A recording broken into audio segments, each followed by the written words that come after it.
अपने रिश्ते खुद तोड़ देता है ताकि कोई हमारी जिंदगी खराब ना कर सके। दुनिया में सबसे खुश वही लोग हैं जो ये जान चुके हैं कि दूसरों से किसी भी तरह की उम्मीद करना बेकार है। जिंदगी में थोड़ा दुख भी जरूरी है। हमेशा सुख ही मिलता रहेगा तो आप कभी जिंदगी में आगे नहीं बढ़ पाओगे। ये गलत सोच है इंसानों की कि एक अकेला इंसान क्या कर सकता है। पर देखो जरा उस सूरज को जो अकेला ही सारी दुनिया को रोशन करता है। भाग्यशाली वो नहीं होते जिन्हें सब कुछ अच्छा मिलता है, बल्कि भाग्यशाली वो होते हैं जिन्हें कुछ भी मिलता है उसे वो अच्छा बना लेते हैं। गीता में लिखा है, जब इंसान की जरूरत बदल जाती है तब उसके बात करने का तरीका भी बदल जाता है। फायदा सबसे गिरी हुई चीज है, लोग उठाते ही रहते हैं। हारता वो है जो शिकायत बार बार करता है और जीतता वो है जो कोशिश 1000 बार करता है। जिस इंसान को हम बेहद प्यार करते हैं वही इंसान हमारा सबसे ज्यादा फायदा उठाता है, क्योंकि वो इंसान जानता है कि हमारी कमजोरी क्या है। इतने समझदार बनो कि किसी को माफ कर दो, लेकिन इतने बेवकूफ मत बनो कि धोखा देने वाले पर दोबारा विश्वास कर बैठो। उम्मीद मत छोड़ना, कल का दिन आज से बेहतर होगा। जिंदगी में उस लेवल तक पहुंच जाओ कि लोग आपको खोकर पछताए। जीवन में कभी भी किसी से अपनी तुलना मत कीजिए। आप जैसे हो सर्वश्रेष्ठ हो, क्योंकि ईश्वर की हर एक रचना सर्वोत्तम होती है। खुद को किसी से कम समझना ईश्वर की रचना का अपमान है। इंसान का मन ही उसका सबसे बड़ा दुश्मन और उसका सबसे बड़ा दोस्त होता है। यदि मन आपसे जीतता है तो आपका दुश्मन बन जाता है, और यदि आप मन से जीतते हो तो आपका सच्चा दोस्त बन जाता है। यदि कोई आपको नजरअंदाज करे तो बुरा मत मानना, क्योंकि लोग अक्सर अपनी हैसियत के हिसाब से चीजों को नजरअंदाज करते हैं। उन लोगों के पीछे कभी मत भागना जिन लोगों को आपकी कोई परवाह नहीं। श्री कृष्ण कहते हैं, गलती हर इंसान से होती है, लेकिन गलतियां सुधारता वही इंसान है जो दिल का साफ होता है और रिश्तों को खोना नहीं चाहता। जिंदगी का सबसे बड़ा थप्पड़ किसी से की गई उम्मीद मारती है। कभी कभी इंसान ना टूटता है ना बिखरता है, बस हार जाता है। कभी खुद से तो कभी किस्मत से तो कभी अपनों से। हर जिंदगी में खुद को समय जरूर दें, क्योंकि पहली जरूरत आप खुद हैं। याद रखना कि जरूरत से ज्यादा अच्छे बनोगे तो जरूरत से ज्यादा इस्तेमाल किए जाओगे। रिश्ते चाहे कितने भी बुरे हो उन्हें कभी मत तोड़ना, क्योंकि गंदा पानी प्यास बुझाने के काम नहीं आता, पर आग बुझाने के काम जरूर आता है। जमाना जब भी मुश्किलों में डाल देता है तो परमात्मा हजारों रास्ते निकाल ही देता है। विश्वास करने वाले से ज्यादा बेवकूफ विश्वास को तोड़ने वाला होता है, क्योंकि वह सिर्फ एक छोटे से स्वार्थ के लिए एक अच्छे इंसान को खो देता है। भलाई करते रहो पानी की तरह, बुराई खुद ही किनारे लग जाएगी कचरे की तरह। जब कोई समझे नहीं तो उसे समझाने की जरूरत ही क्या है। जब कोई माने नहीं तो उसे बताने की जरूरत ही क्या है। सच्चे दिल से किसी जरूरतमंद की मदद करके तो देखो। अगर दिल को सुकून ना मिले तो कहना, जिसे जाना है उसे जाने दो। अगर वो आज रुक भी गया तो कल चला जाएगा। इंसान को इंसान से दूर कर देने वाली सबसे पहली चीज जुबान है और दूसरी चीज पैसा है। जिन्हें सपना देखना अच्छा लगता है उनकी रात छोटी पड़ जाती है, और जिन्हें सपने पूरा करना अच्छा लगता है उनके दिन छोटे पड़ जाते हैं। किसी की आदत देखनी है तो उसे इज्जत, और किसी की अगर फितरत देखनी है तो उसे आजादी दो। हर इंसान में कोई ना कोई प्रतिभा जरूर होती है, पर लोग अक्सर इसे दूसरे जैसा बनने में नष्ट कर देते हैं। महंगे इतने भी मत बनो कि लोग तुम्हें भुला ना सके, और सस्ते इतने भी मत बनो कि लोग तुम्हें नचाते ही रहे।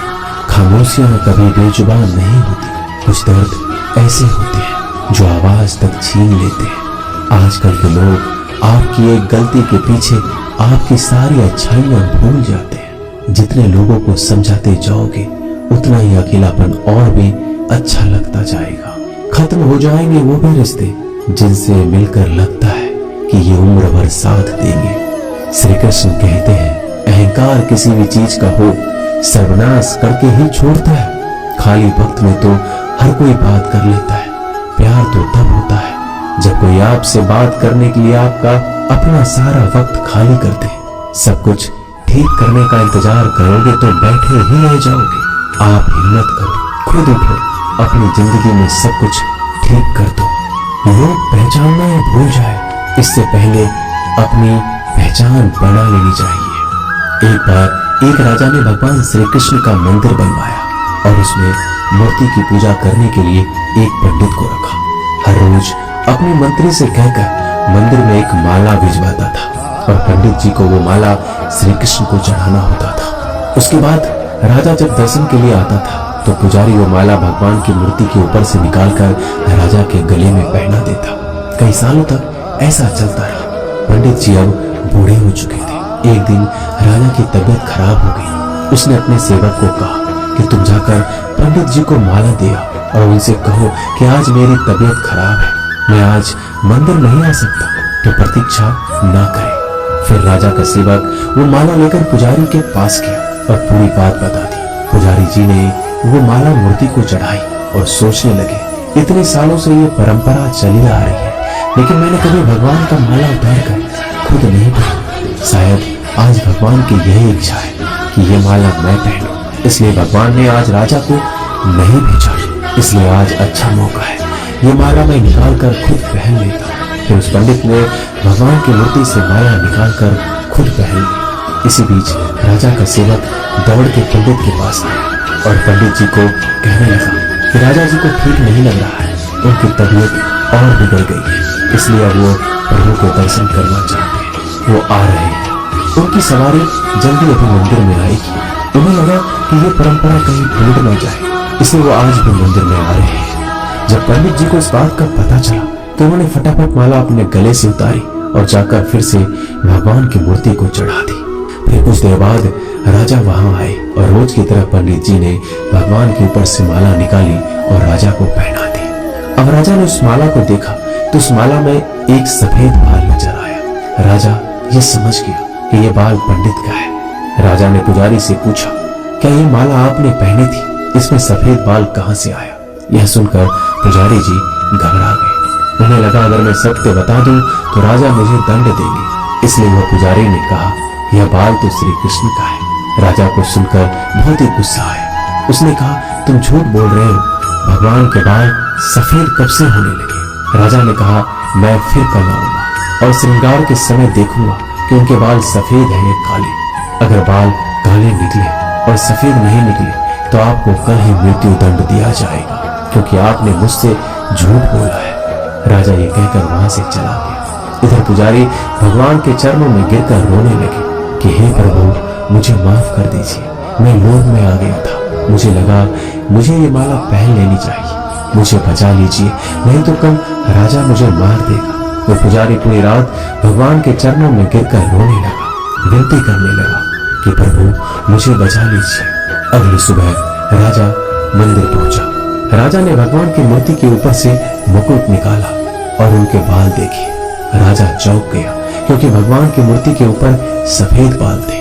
राजा ने सोचा ये पुजारी की कोई चाल है, इसने मौत की सजा से बचने के लिए भगवान के बाल सफेद कर दिए। राजा ये बाल असली या नकली इसकी जांच करने के लिए बाल तोड़ने लगा। जैसे राजा ने कुछ बाल तोड़े तो मूर्ति में से खून की धारा बहने लगी। राजा भगवान के चरणों में गिर गए और क्षमा मांगने लगे और रोने लगे, कहा मुझे माफ कर दीजिए। तभी मूर्ति से एक आवाज आई, राजा तुमने सिर्फ मुझे मूर्ति मांगा, इसलिए मैं तुम्हारे लिए सिर्फ एक मूर्ति हूं। लेकिन पुजारी ने मूर्ति में साक्षात भगवान देखा, इसलिए मुझे मेरे भक्त की रक्षा करने के लिए मेरे बाल सफेद करने पड़े और खून की धारा बहानी पड़ी, ताकि मैं समझा पाऊं कि जहां भाव है वहां भगवान है। अगर आप वाकई में भगवान का स्मरण करते हैं, उन्हें देखना चाहते हैं, तो आपके अंदर सिर्फ भाव होना चाहिए। ये एक छोटी सी कहानी हमें शिक्षा देती है कि भगवान के आशीर्वाद के सिवाय कुछ भी संभव नहीं। अगर आप सच्चे दिल से भगवान को पुकारते हैं तो भगवान आपकी मदद के लिए जरूर आते हैं। दोस्तों, ये वीडियो यही समाप्त होती है। मिलते हैं अगले वीडियो में, तब तक के लिए अपना ख्याल रखिएगा।